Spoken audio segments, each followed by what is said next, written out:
Ang mga diskurso ni Kristo ng mga huling araw.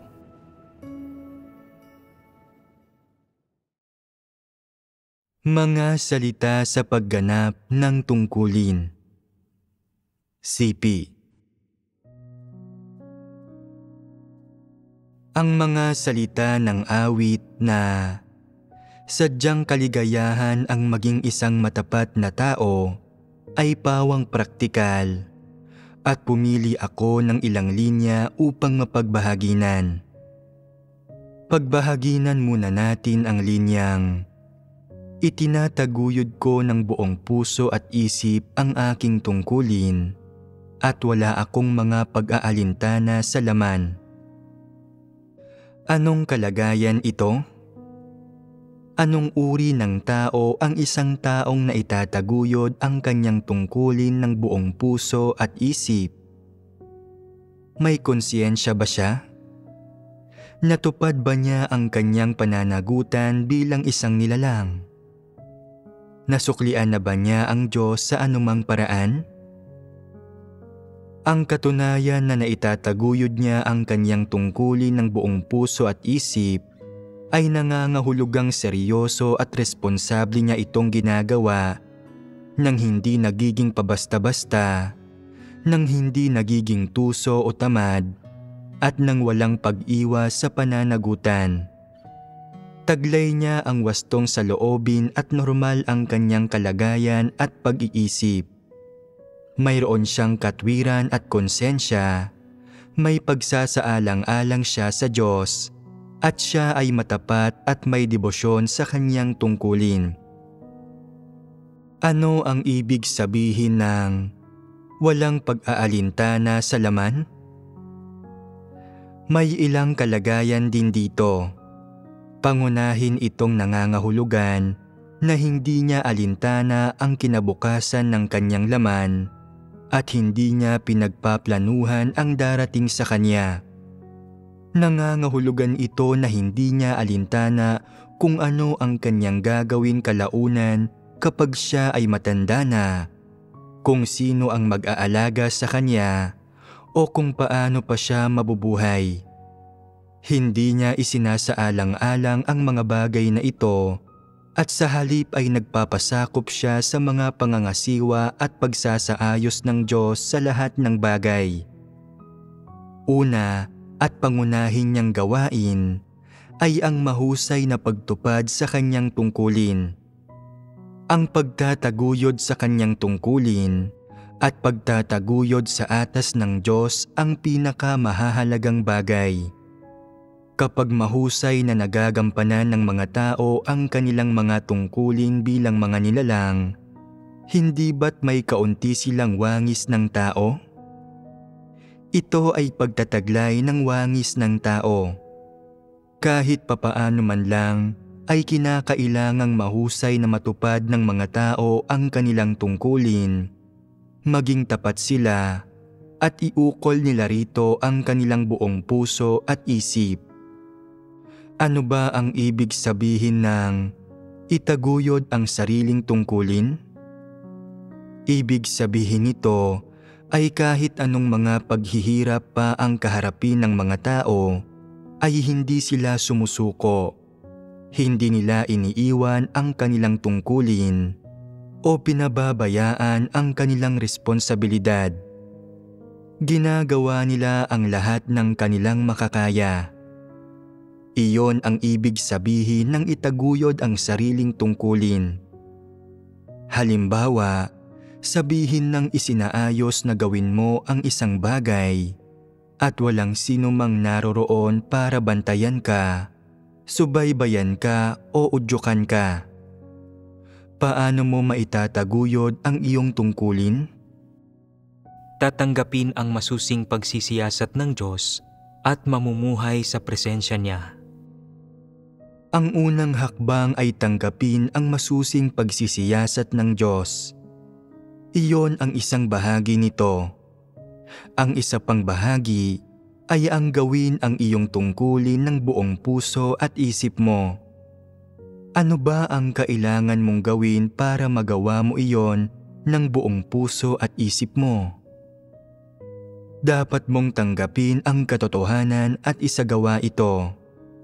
Ibig sabihin, kailangan mong tanggapin ang anumang hinihingi ng Diyos at magpasakop dito. Kailangan mong asikasuhin ang iyong tungkulin gaya ng iyong pag-aasikaso sa mga personal na bagay nang hindi nangangailangan ng sinuman para bantayan ka, subaybayan ka, at siguraduhing ginagawa mo ito ng tama para tingnan ka, pangasiwaan ang iyong ginagawa, o pungusan ka pa nga. Dapat mong isipin sa iyong sarili, responsibilidad ko na gampanan ang tungkuling ito. Papel ko ito at dahil ibinigay ito sa akin para gawin ko at nasabi na sa akin ang mga prinsipyo at naintindihan ko naman ang mga ito, patuloy ko itong gagawin ng may determinasyon. Gagawin ko ang lahat ng aking makakaya para tiyaking magagawa ito ng maayos. Kailangan mong pagsikapang gawin ang tungkulin na ito at hindi mapigilan ng sinumang tao o ng anumang pangyayari o bagay. Ito ang ibig sabihin ng itaguyod ang iyong tungkulin ng buong puso at isip mo. At ito ang dapat na maging wangis ng mga tao. Kaya, ano ang dapat masangkap sa mga tao para maitaguyod nila ang kanilang tungkulin ng buong puso at isip nila? Kailangan muna nilang magkaroon ng konsensya na dapat taglayin ng mga nilalang. Kahit iyon man lang sana. Higit pa roon, dapat tapat din siya. Bilang isang tao, para matanggap ang tagubili ng Diyos, kailangan siyang maging tapat. Kailangang maging ganap siyang tapat sa Diyos lamang at hindi maaaring wala siyang sigla o hindi tumatanggap ng pananagutan. Mali ang kumilos batay sa sarili niyang interes o pakiramdam. Hindi ito pagiging tapat. Ano ang ibig sabihin ng maging tapat? Ang ibig sabihin nito ay ginagampanan mo ang iyong mga tungkulin at hindi ka naiimpluwensyahan o nalilimitahan ng iyong pakiramdam, kapaligiran o ng ibang mga tao, pangyayari at bagay-bagay. Kailangan mong isipin, natanggap ko ang tagubiling ito mula sa Diyos. Ibinigay na niya ito sa akin. Ito ang dapat kong gawin, kaya gagawin ko ito kung paano ko gagawin ang sarili kong mga bagay-bagay sa anumang paraang nagbubunga ng magagandang resulta na ang kahalagahan ay nakatuon sa pagbibigay lugod sa Diyos. Kapag nasa ganito kang kalagayan, hindi ka lamang kontrolado ng iyong konsensya, kundi may pagkamatapat din sa iyong kalooban.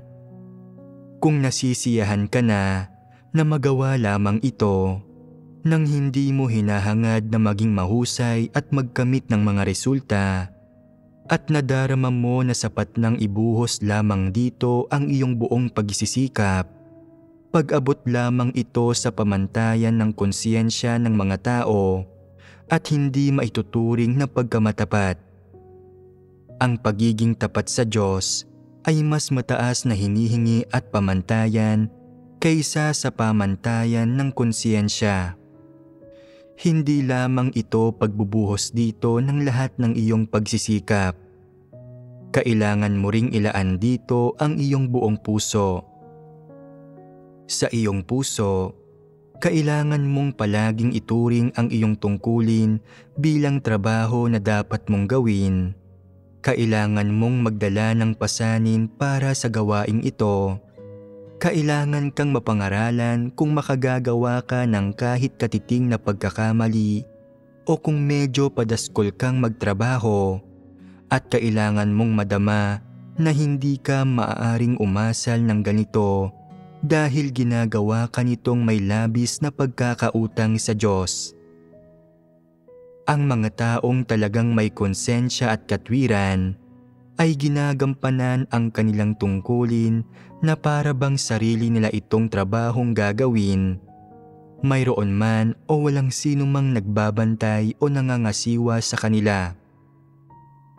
Masaya man sa kanila o hindi ang Diyos, at paano man niya sila tinatrato, laging mahigpit ang kahilingan nila sa kanilang sarili na tuparin nila ng maayos ang kanilang mga tungkulin at tapusin ang tagubiling ipinagkatiwala sa kanila ng Diyos. Ang tawag dito ay pagkamatapat. Hindi ba mas mataas na pamantayan ito kaysa sa pamantayan ng konsiyensya? Kapag kumikilos sila ayon sa pamantayan ng konsiyensya, madalas na naiimpluwensyahan ang mga tao ng mga panlabas na bagay o iniisip nila na sapat nang ibuhos na lang sa kanilang tungkulin ang lahat ng kanilang pagsisikap. Ang antas ng kadalisayan ay hindi gayon kataas. Subalit, kapag pinag-uusapan ang pagkamatapat at matapat na pagtataguyod sa tungkulin ng isang tao, ang antas ng kadalisayan ay mas mataas. Hindi iyon tungkol lang sa pagsisikap. Hinihingi nito na ibuhos mo sa iyong tungkulin ang iyong buong puso, isipan at katawan. Upang maayos mong magampanan ang iyong tungkulin, kung minsan ay kailangan mong magtiis ng kaunting pisikal na hirap. Kailangan mong magbayad ng halaga at ilaan ang iyong buong kaisipan sa paggampan sa iyong tungkulin. Anumang pangyayari ang iyong kaharapin, hindi nakaaapekto ang mga ito sa iyong tungkulin o nakaaantala sa paggampan mo sa iyong tungkulin at nagagawa mong mapalugod ang Diyos. Upang magawa ito, may halagang kailangan mong pagbayaran. Kailangan mong talikuran ang iyong pamilya ng laman, mga personal na bagay, at pansariling interes. Ang iyong banidad, pagpapahalaga sa sarili, mga damdamin, pisikal na kaaliwan, at maging mga bagay tulad ng pinakamasasayang taon ng iyong kabataan, ang iyong pag-aasawa, ang iyong kinabukasan, at ang iyong tadhana ay kailangan mong bitawan at talikuran. At kailangan mong kusang loob na gampanang mabuti ang iyong tungkulin. Sa gayon ay makakamit mo ang pagkamatapat at magtataglay ka ng wangis ng tao sa pamamagitan ng pamumuhay ng ganito. Hindi lamang may konsiyensya ang mga taong tulad nito, bagkus ay ginagamit nila ang pamantayan ng konsiyensya bilang pundasyon na pagmumulan ng paghingi sa kanilang sarili ng pagkamatapat na hinihingi ng Diyos sa tao at ng paggamit ng pagkamatapat na ito bilang paraan sa pagtatasa sa kanilang sarili. Masigasig nilang pinagsisikapan ang adhikaing ito. Bibihira ang mga taong tulad nito sa daigdig. May isa lamang sa bawat 1,000 o 10,000 hinirang ng Diyos. Nabubuhay bang may halaga ang mga taong tulad nito? Sila ba ay mga taong pinahahalagahan ng Diyos? Mangyari pa, namumuhay silang may halaga at sila ay mga taong pinahahalagahan ng Diyos. Sinasabi ng susunod na linya ng awit, kahit mahina ang kakayahan ko, mayroon akong tapat na puso. Ang mga salitang ito ay napakatotoo pakinggan at sinasabi ng mga ito ang isang hinihingi ng Diyos sa mga tao. Anong hinihingi? Na kung kulang sa kakayahan ang mga tao, hindi pa naman ito ang katapusan ng mundo. Sa halip, dapat silang magtaglay ng tapat na puso at kung mayroon sila noon, makatatanggap sila ng pagsang-ayon ng Diyos. Anuman ang iyong sitwasyon o pinagmulan, dapat kang maging matapat na tao, nagsasabi ng tapat, kumikilos ng tapat, nagagampanan ang iyong tungkulin ng buong puso at isipan, maging tapat sa pagganap ng iyong tungkulin, hindi magpabaya, hindi maging tuso o mapanlinlang na tao, hindi magsinungaling o manlinlang, at hindi magpaligoy-ligoy sa pagsasalita. Kailangan mong kumilos ayon sa katotohanan at maging isang taong naghahangad sa katotohanan. Maraming tao ang nag-iisip na mababa ang kanilang kakayahan at hindi nila kailanman maayos na nagagampanan ang kanilang tungkulin o naaabot ang pamantayan. Ibinubuhos nila ang lahat-lahat nila sa kanilang ginagawa, ngunit hindi nila kailanman maunawaan ang mga prinsipyo at hindi pa rin sila makapagtamo ng napakagagandang resulta. Sa huli, ang nagagawa na lamang nila ay dumaing na sadyang napakababa ng kanilang kakayahan at sila ay nagiging negatibo. Kaya, hindi na ba makasusulong kung mababa ang kakayahan ng isang tao? Ang pagkakaroon ng mababang kakayahan ay hindi isang nakamamatay na sakit at hindi kailanman sinabi ng Diyos na hindi niya ililigtas ang mga taong may mababang kakayahan. Tulad ng sinabi noon ng Diyos, nagdadalamhati siya sa mga taong matatapat ngunit mangmang. Anong ibig sabihin ng pagiging mangmang?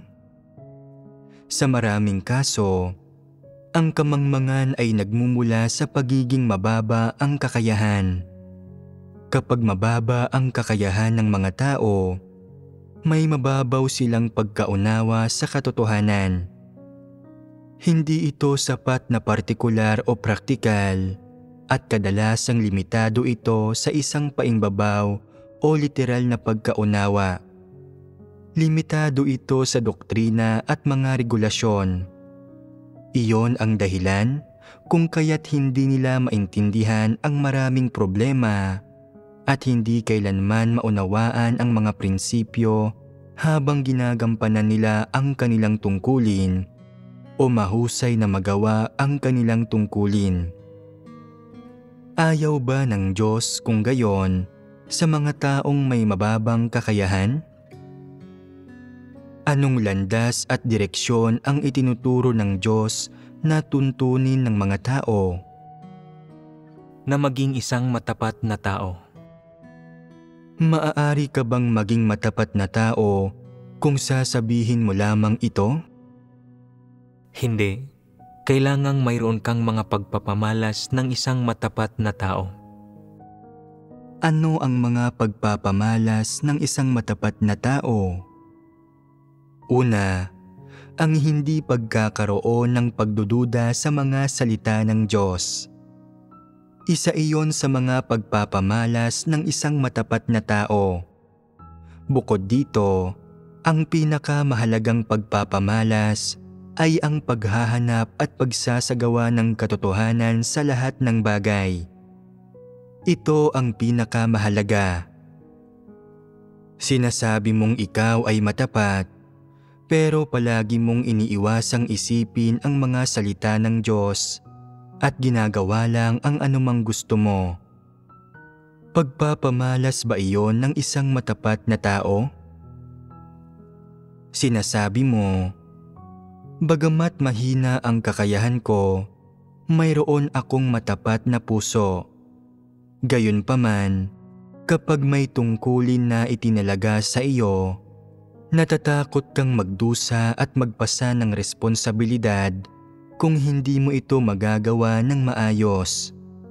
Kaya nagpapalusot ka para iwasan ang tungkulin mo o nagmumungkahi ka na iba na lang ang gumawa nito. Pagpapamalas ba ito ng isang matapat na tao? Malinaw na hindi. Kung gayon, paano dapat umasal ang isang matapat na tao?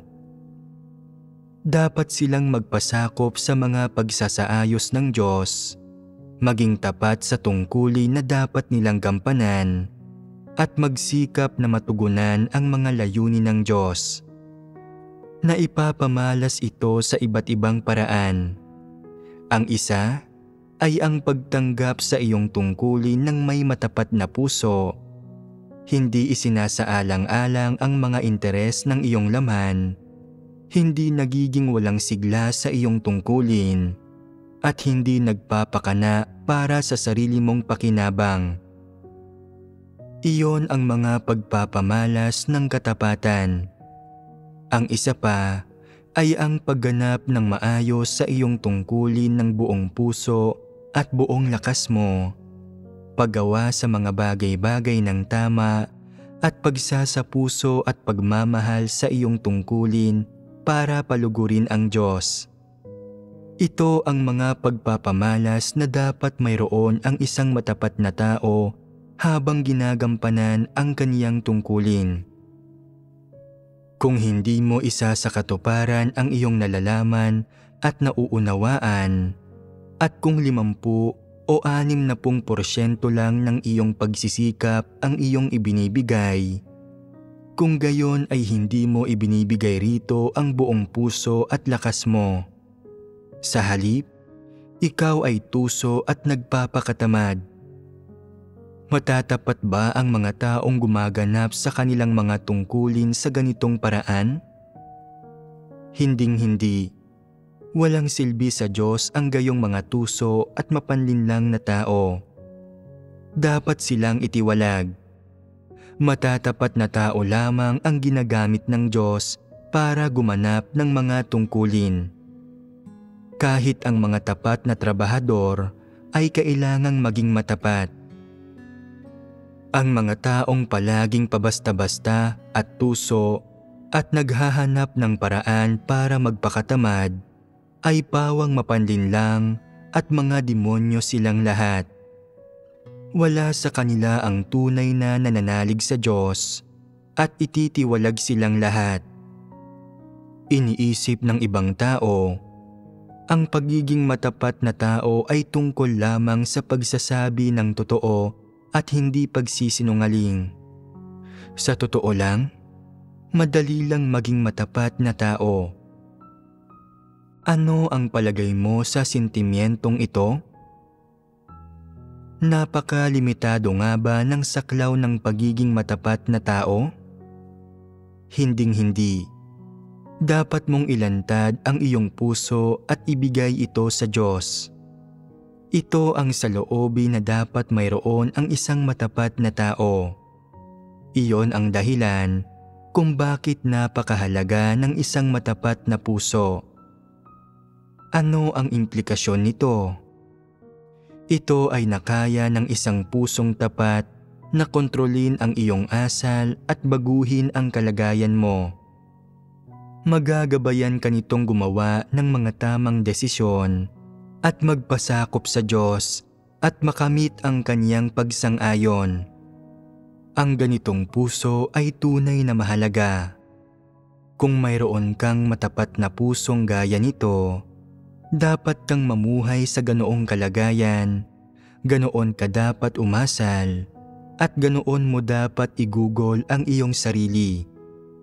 Dapat mong lubos na pagnilayan ang mga lirikong ito. Walang pangungusap ang kasimpayak ng literal nitong kahulugan at may matatamo ka kung tunay mo itong mauunawaan pagkatapos mo itong pagnilayan. Tingnan natin ang isa pang linya ng mga liriko. Sa lahat ng bagay, bigyang kasiyahan ng iyong buong pagkamatapat ang mga layunin ng Diyos. May isang landas ng pagsasagawa sa mga salitang ito. Nagiging negatibo ang ilang tao kapag nahaharap sila sa mga paghihirap habang ginagawa nila ang kanilang tungkulin. at nagiging sanhi ito na mawalan sila ng ganang gawin ang kanilang tungkulin. Mayroong mali sa mga taong ito. Tapat sa loob man lamang ba nilang iginugugol ang sarili nila sa Diyos? Dapat nilang pagnilayan kung bakit sila nagiging negatibo kapag nahaharap sa mga paghihirap at kung bakit hindi nila magawang hanapin ang katotohanan upang malutas ang mga suliranin. Kung kaya nilang pagnilayan ang kanilang sarili at hanapin ang katotohanan, magagawa nilang makita ang kanilang mga suliranin. Ang totoo, ang pinakamalaking hirap sa mga tao ay pangunahing ang suliranin ng isang tiwaling disposisyon. Kung kaya mong hanapin ang katotohanan, magiging madaling ayusin ang iyong tiwaling disposisyon. Sa sandaling naayos mo na ang iyong tiwaling disposisyon, magagawa mo nang ibigay ang iyong buong pagkamatapat sa lahat ng bagay na makatutugon sa mga layunin ng Diyos. Ang lahat ng bagay ay nangangahulugan na anuman ito, maging ito man ay isang bagay na ibinigay sa iyo ng Diyos, isang bagay na isinaayos ng isang lider o manggagawa para sa iyo, o isang bagay na nakatagpo mo ng hindi sinasadya, basta't ito ang dapat mong gawin at matutupad mo ang iyong responsibilidad, ay ibinibigay mo ang iyong buong pagkamatapat at tinutupad mo ang mga responsibilidad at ang tungkuling dapat mong tuparin, at ginagawa mong prinsipyo ang pagtugon sa mga layunin ng Diyos. Ang prinsipyong ito ay medyo maringal pakinggan at medyo mahirap masunod ng mga tao. Sa mas praktikal na pananalita, nangangahulugan ito ng mahusay na pagtupad sa iyong tungkulin. Ang pagtataguyod sa iyong tungkulin at mahusay na pagtupad dito ay mga bagay na mahirap gawin. Maging ito man ay pagiging isang lider o manggagawa o iba pang tungkulin, kailangan mong maunawaan ang ilang katotohanan. Mahusay mo bang matutupad ang iyong tungkulin kung hindi mo nauunawaan ang katotohanan? Maayos mo ba itong magagawa nang hindi itinataguyod ang mga katotohanang prinsipyo?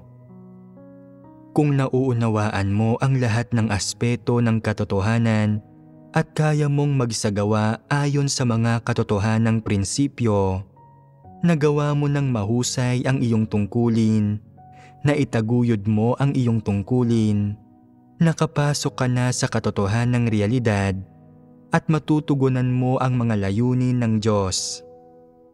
Ito ang landas ng pagsasagawa. Madali ba itong gawin? Kung ang tungkuling iyong ginagampanan ay isang bagay na bihasa ka at gusto mo, nararamdaman mo na ito ay responsibilidad at obligasyon mo, at na ang pagsasagawa nito ay isang bagay na ganap na likas at may katwiran. Nadarama mong ikaw ay nagagalak, maligaya at matiwasay. Ito ay isang bagay na handa kang gawin at mabibigyan mo ng iyong buong pagkamatapat at nadarama mong binibigyang kasiyahan mo ang Diyos. Ngunit kung isang araw ay maharap ka sa isang tungkulin na hindi mo gusto o hindi mo pa kailanman nagampanan, ganap mo bang maibibigay rito ang iyong pagkamatapat?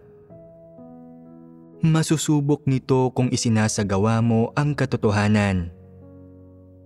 Halimbawa, kung ang iyong tungkulin ay nasa pangkat ng himno at kaya mong umawit at isa itong bagay na ikinagagalak mong gawin, maluwag sa kalooban mong gampanan ang tungkuling ito. Kung binigyan ka ng isa pang tungkulin kung saan sinabihan kang ipalaganap ang ebanghelyo at ang gawain ay may kahirapan, magagawa mo bang tumalima? Pinagnilayan mo ito at sinabing, "Mahilig akong umawit." Anong ibig sabihin nito?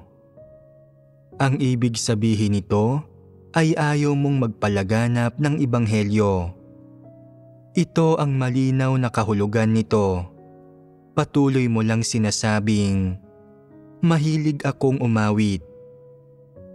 Kung ang isang lider o manggagawa ay mga tuwiran sa iyong, bakit hindi ka magsanay na magpalaganap ng ebanghelyo at sangkapan mo ang iyong sarili ng higit pang katotohanan?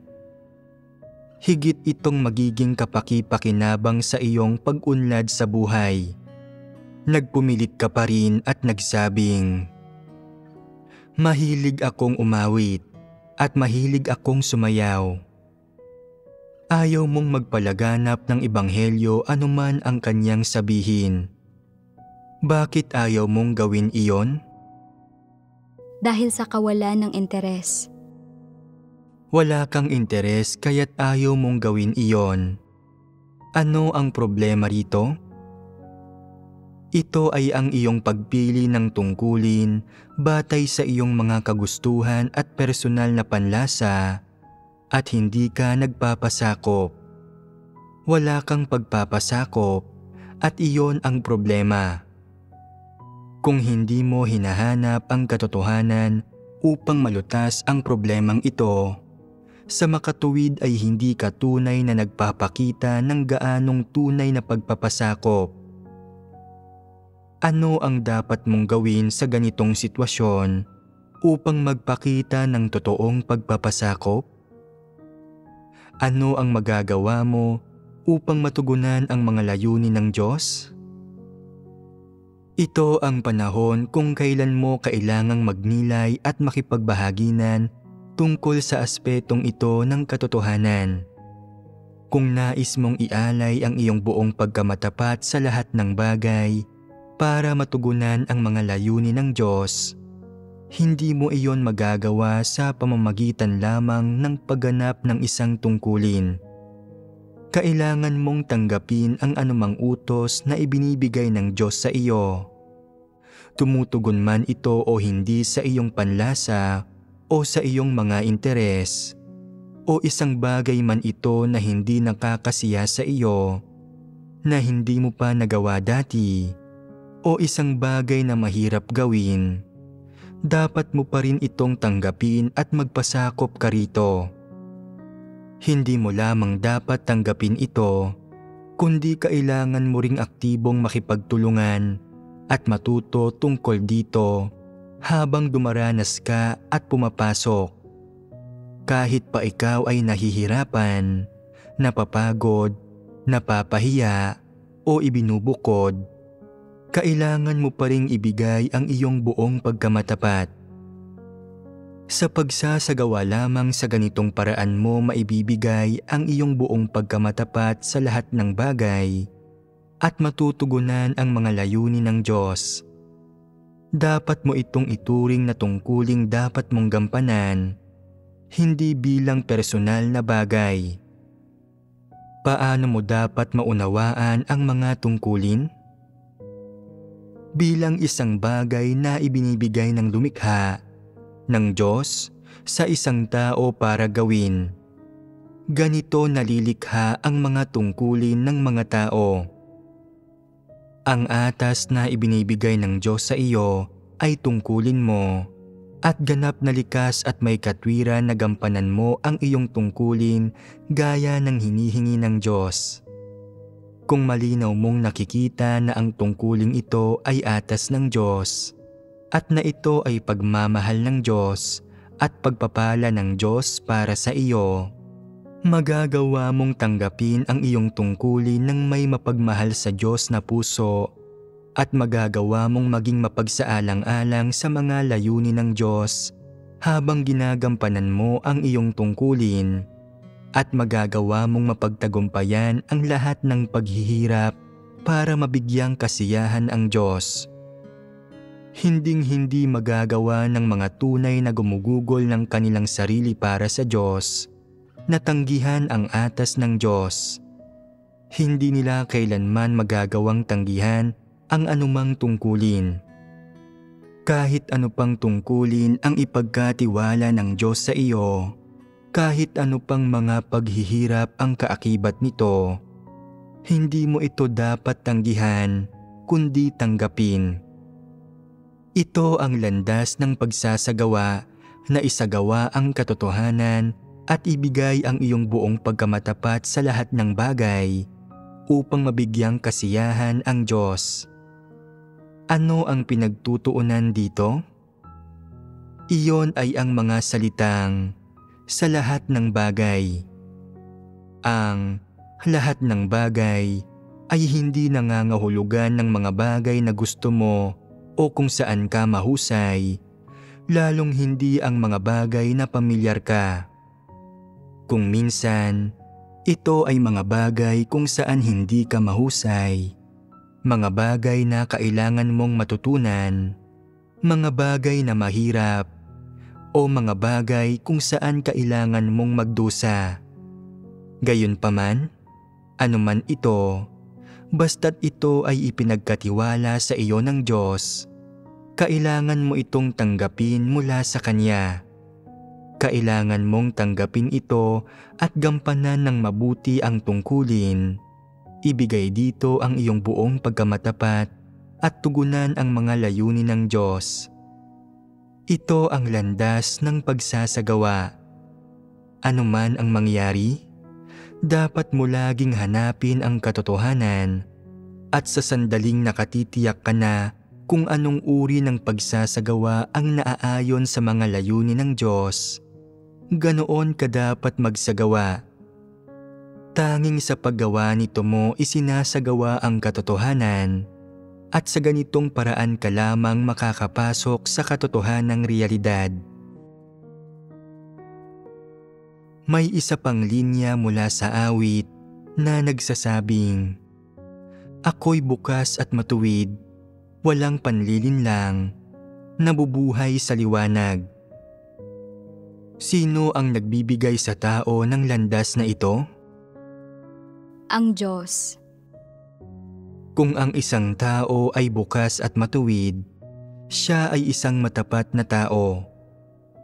Ganap na niyang binuksan ang kanyang puso at espiritu sa Diyos at wala siyang itinatago at walang pinagtataguan. Naibigay na niya ng lubusan sa Diyos ang kanyang puso at naipakita na niya ito sa Diyos na nangangahulugang naibigay na niya ang buong pagkatao niya sa Diyos. Kaya, mawawalay pa ba siya sa Diyos? Hindi na. Kaya madali na para sa kanya ang magpasakop sa Diyos. Kung sinasabi ng Diyos na mapanlinlang siya, aaminin niya iyon. Kung sinasabi ng Diyos na mayabang siya at mapagmagaling, aaminin din niya iyon. At hindi lang niya basta aaminin ang mga bagay na ito at titigil na lang doon. Nagagawa niyang magsisi, magpunyagi para sa mga katotohanang prinsipyo at ayusin iyon kapag napagtatanto niyang siya ay nagkamali at ituwid ang kanyang mga pagkakamali. Bago pa niya malaman na itama na niya ang marami sa kanyang mga maling gawi at unti-unting mababawasan ang kanyang pagiging mapanlinlang, mapanloko at pabasta-basta. Habang namumuhay siya ng mas matagal sa ganitong paraan, magiging mas tapat at kagalang-galang siya at mas mapapalapit siya sa mithiing maging matapat na tao. Iyon ang kahulugan ng mamuhay sa liwanag. Lahat ng kaluwalhatiang ito ay sa Diyos. Kapag namumuhay ang mga tao sa liwanag, kagagawan iyon ng Diyos. Hindi iyon isang bagay na dapat nilang ipagyabang. Kapag namumuhay sa liwanag ang mga tao, nauunawaan nila ang bawat katotohanan. Mayroon silang pusong may takot sa Diyos. Alam nila kung paano hanapin at isagawa ang katotohanan sa bawat suliraning makaharap nila. at namumuhay sila ng may konsensya at katwiran. Bagamat hindi sila matatawag na matutuwid na tao, sa mga mata ng Diyos ay mayroon silang kaunting wangis ng tao at kahit paano, hindi nakikipagtunggali sa Diyos ang kanilang mga salita at gawa, kaya nilang hanapin ang katotohanan kapag nangyayari sa kanila ang mga bagay-bagay at may puso silang nagpapasakop sa Diyos. Sa makatuwid, medyo ligtas at nakasisiguro sila at hindi posibleng pagtaksilan nila ang Diyos. Bagaman wala silang napakalalim na pagkaunawa sa katotohanan, nagagawa nilang sumunod at magpasakop. Mayroon silang may takot sa Diyos na puso at kaya nilang umiwas sa kasamaan. Kapag binigyan sila ng gawain o tungkulin, nagagawa nila itong gawin ng buong puso at isip at sa abot ng kanilang makakaya. Ang ganitong klase ng tao ay mapagkakatiwalaan at may kumpiyansa ang Diyos sa kanila. Ang mga taong tulad nito ay nabubuhay sa liwanag. Ang mga nabubuhay ba sa liwanag ay nagagawang tanggapin ang pagsisiyasat ng Diyos? Maikukubli pa rin ba nila ang kanilang mga puso sa Diyos? Mayroon pa ba silang mga lihim na hindi nila masabi sa Diyos? Mayroon pa ba silang anumang itinatagong kahinahinalang mga panloloko? Wala na. Lubos na nilang binuksan ang kanilang puso sa Diyos at wala na silang anumang inililihim o itinatago. Kaya nilang magtapat sa Diyos, makipagbahaginan sa Kanya tungkol sa anumang bagay, at ipaalam sa Kanya ang lahat ng bagay. Wala silang hindi sasabihin sa Diyos at wala silang hindi ipapakita sa Kanya. Kapag naaabot ng mga tao ang pamantayang ito, nagiging madali, malaya at maluwag ang kanilang buhay.